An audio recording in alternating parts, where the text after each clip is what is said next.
Magandang araw po sa atin lahat, mga kabayan. Tama nga sinasabi ni Mayor Magalong na muro-muro lang ang nangyaring investigation dito po sa House of Representatives. Ito po ay para linisin ang kanilang sarili at idiin ang mga taong kailangan nilang idiin, parang lumabas na sila po ay walang involvement.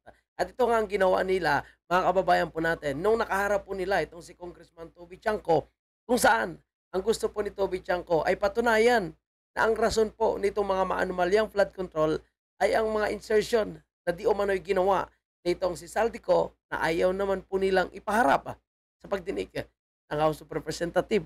At lumabas pa na itong si Janet Karen, abay mukhang pinoproteksyonan po itong si Saldico. Yan po yung ating pag-uusapan. Pero bago ang lahat, huwag kalimutang i-like muna ang video ito, mga kababayan.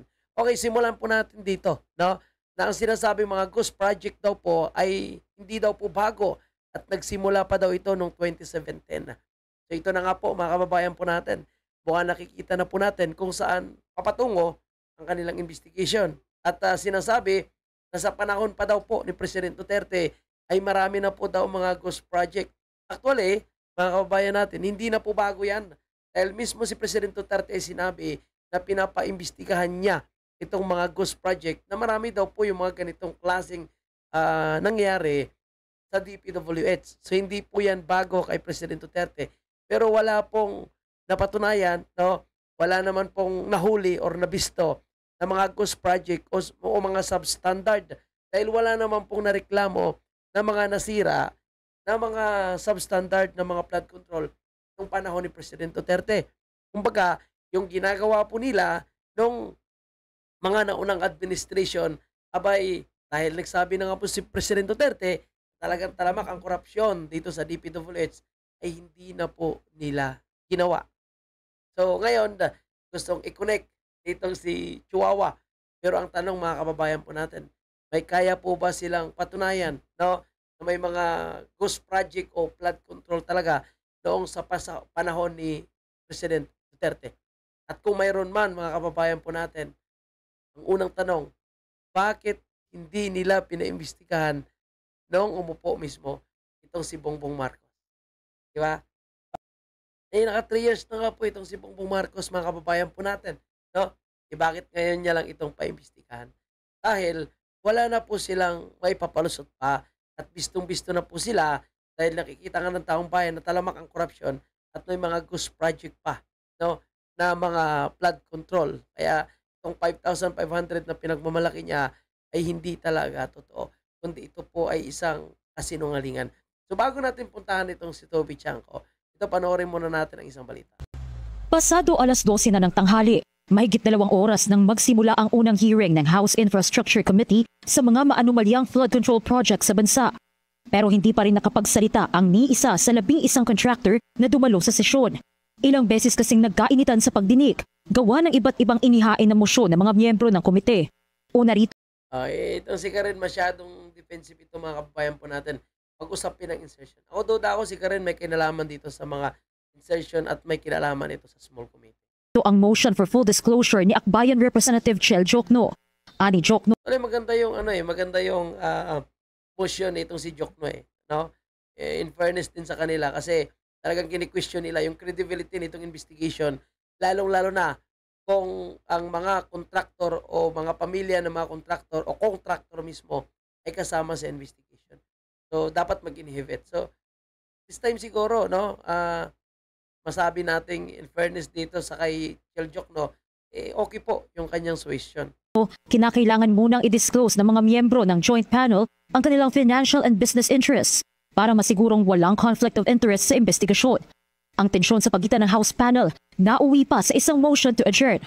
Just a clarification, having ruled on the motion already, Congressman, but the full disclosure will be obtained from each and every member. How do we go about it? Should it be a written disclosure? Just to be clear about it, there is a motion, will be approved, carried. Now, how do we implement that? Mr. Chair, I move to adjourn. Kaya Ina-adjourn ni na-erase Gulo-gulo nyo Samantala munang sinuspinde ni House Public Accounts Committee Chair Terry Redon ang sesyon. Naaprubahan naman ang motion ni Jokno at inatasan ang mga miyembro ng House Joint Panel na isumite through writing ang kanilang financial and business interests sa loob ng 5 working days. Sumunod naman ang sagutan ni na Deputy Speaker at Iloilo Representative Jeanette Garin at Navotas Representative Toby Tiangco. Let us not make the investigation personal. Let us all work together so that in the Work together. Baka knockout together, Karen. 2026 budget, while we are ongoing the deliberation, let us identify yung mga singit na flood control projects. Mr. Chair. Tingin na flood control. Diyan nga sa mga insertion nangyayari. No? Meron din sa DPWH, syempre. Yun na nga ang problema, no? Nung unang ginawa to, I was against it. How can we investigate ourselves? That is the primary question. Under the name of Congressman Saldico, ang insertion sa BICAM as proponent siya is 13,803,693,000. And we do not want to invite him as a resource person. Hey, Mr. Chair, Comsec, can you show this? Para lang yeah, hindi. Mr. Chair, with due court. Wait, I have the floor. Yeah, I have the floor. Yeah, I have the floor. No, Mr. I have the floor. Just to Yan po mga kababayan po natin. Kasi ayaw pumayag itong si Janet Karen, no? Na ilabas yung video na yan. Yung laman ng USB na yan, no? Kung ano man ang laman yan, na gusto sana ipakita ni Toby Tiangco para malaman, no? Ng taong bayan kasi maganda naka-live lahat, nakikita lahat no. Kung ano talaga ang kanyang rason kung bakit no dapat makita ng taong bayan ang laman ng USB, particularly po sa insertion na ginawa nitong si Saldico. And usapin ng Saldico, of course no, nung gusto na nga ipatawag si Saldico, itong namang si Bini Avanti ay kumukontra. So ito po mga kababayan po natin no, ang challenge ngayon ni Representative Toby Tiangco sa kanyang mga kasamahan, no? I-deny nila na hindi totoo yung kanyang sinasabi at sabi niya nga ilabas niya daw po ang ebidensya. Pakita, di ba? Hindi pa deny mo muna sa kanila para mas... Tawa-tawa lang na. Pero ako, mga kababayan ko natin, palagay ko itong si Toby Tiangco is ano to no? Si Marcos pa rin itong nasa likod na itong gulo-gulo ito sa House of Representative, palagay ko si Marcos pa rin yung nasa likod ni Toby Tiangco. Kasi ayaw naman ni Marcos ngayon kay Martin dahil nalalaglag siya, no? Napahamak siya dito sa anomalya ng flood control dahil sa mga congressman na ito So ngayon, parang gusto niyang awayin si Martin, pero hindi niya nga directly na maaway si Martin. So nakikita ko lang mukhang itong si Representative Toby Tiangco ang kanyang ginagamit, mga kababayan natin. Saya. Kasi ganun lagi, di ba? Tignan mo, katulad nung kay Mayor Magano, o sige, pangalanan mo, ayaw na. O, nagsasabi, deny nila, lalabas ko. Sa totoo ba, local government na lang ang mag-request, hindi na raw nagagalit sa Congress? Hindi ko alam. No, 2 billion for, over 2 billion for, ito. Para siguradong eksakto hanggang, 2295, ako Bicol, BHW 2064, tapos 18 billion plus under Saldico. Aside from doon sa dalawa. So yan ang matinding corruption mga kababayan po natin. Yung mga questionable talaga. Sana pupunta yung billion-billion na yan. Kaya ganoon lang po sila kadesperado na idiin si Vice President Sara sa 125 million na confidential fund. Kasi ito yung tinatarget nila. Na mapagtakpan itong mga anomalya na billion-billion po mga kababayan. 13 billion, sorry. 13 billion. Na sila ang request. Hindi. Siya yung requestor, tapos napupunta. Di ba kaya sabi ng ibang congressman, hindi ko lang pangalanan, sabi niya, hindi ko naman alam paano napunta yan sa distrito ko, di ba? Hindi ko na alam. May kayong in-interview na congressman, hindi ko alam paano napunta yan sa distrito ko. Sa distrito niya, may napasok doon na at least, nandun papakita ko sana, at least 2 billion. Yung congressman na nagsabi na hindi ko alam paano napunta yan sa distrito ko, meron doon 2 billion requested by Saldico pumunta sa distrito niya. So, ibig sabihin, dahil ni-request niya papunta sa distrito ng isang congressman, may plano sila doon na ipapagawa. So, ibig sabihin, yun na nga yung dugtong-dugtong di ba? Hindi pa bore. Ibig ko nang sabihin, di ba? Bakit kailangan ang requestor is si Saldico? Bakit hindi yung congressman ang requestor? Sila nga magmamanipulate sa budget. At kung babalikan po natin at kung naalala nyo po mga kababayan po natin, nung sinabi ni BP Sara na gusto mag-insert ni Martin Romualdez at ni Saldico sa budget ng Department of Education nung siya pa ang secretary ng Department of Education. Pero ang ano diyan yung pag-uusap, sila lang yung magpapa-implement ng proyekto, hindi po yung Department of Education. So, di ba? So, anong purpose nun, no? Ang pera is nakalokit para sa DepEd, pero yung magpapa-implement si Martin at si Saldi. Di pumayag si VP Sara. Eh, di gulo ang nangyari. Inaway nila si VP Sara at gusto nilang ipa-impeach si VP Sara. Kasi yung project na yun, yung 2 billion na yun, may nangyari naman, sir. Ano, no? Doon po sa ni-request ni kung sabi ko. Kung nagawa? Opo. Hindi, naka-hold nga yun eh. Yun yung mga naka-hold. Yung sinasabi ko naka-hold. Yeah, part of FLR. Part of FLR. So kung dapat mag-independent investigation. Dapat sa, nakita nyo naman, di ba? Hindi nga pwede, sabi nila, hindi nga pwede mag-testify as resource person ang congressman. Eh, paano kung yung congressman ang may problema? Paano mo siya iimbestigahan kung hindi siya pwede maging resource? So, dyan palang malinaw po mga kababayan po natin, no? Na paglilinis po ang kanilang gagawing investigation dito po sa House of Representatives. Ang sinasabi ni Mayor Magalong na muro-muro lang yan, ito na po yung nangyari. At ang target talaga nila mga kababayan ay idiin po ang mga Duterte. O, sinasabi nila ngayon na hindi daw po nagsimula sa kasalukuyang administration ang mga anomalya sa flood control. Kundi nagsimula daw po 2017 pa. Wala kasing issue po mga kabayan po natin kung kailan nagsimula eh. Yung connection nila o nakuha ng kontrata itong mga diskaya.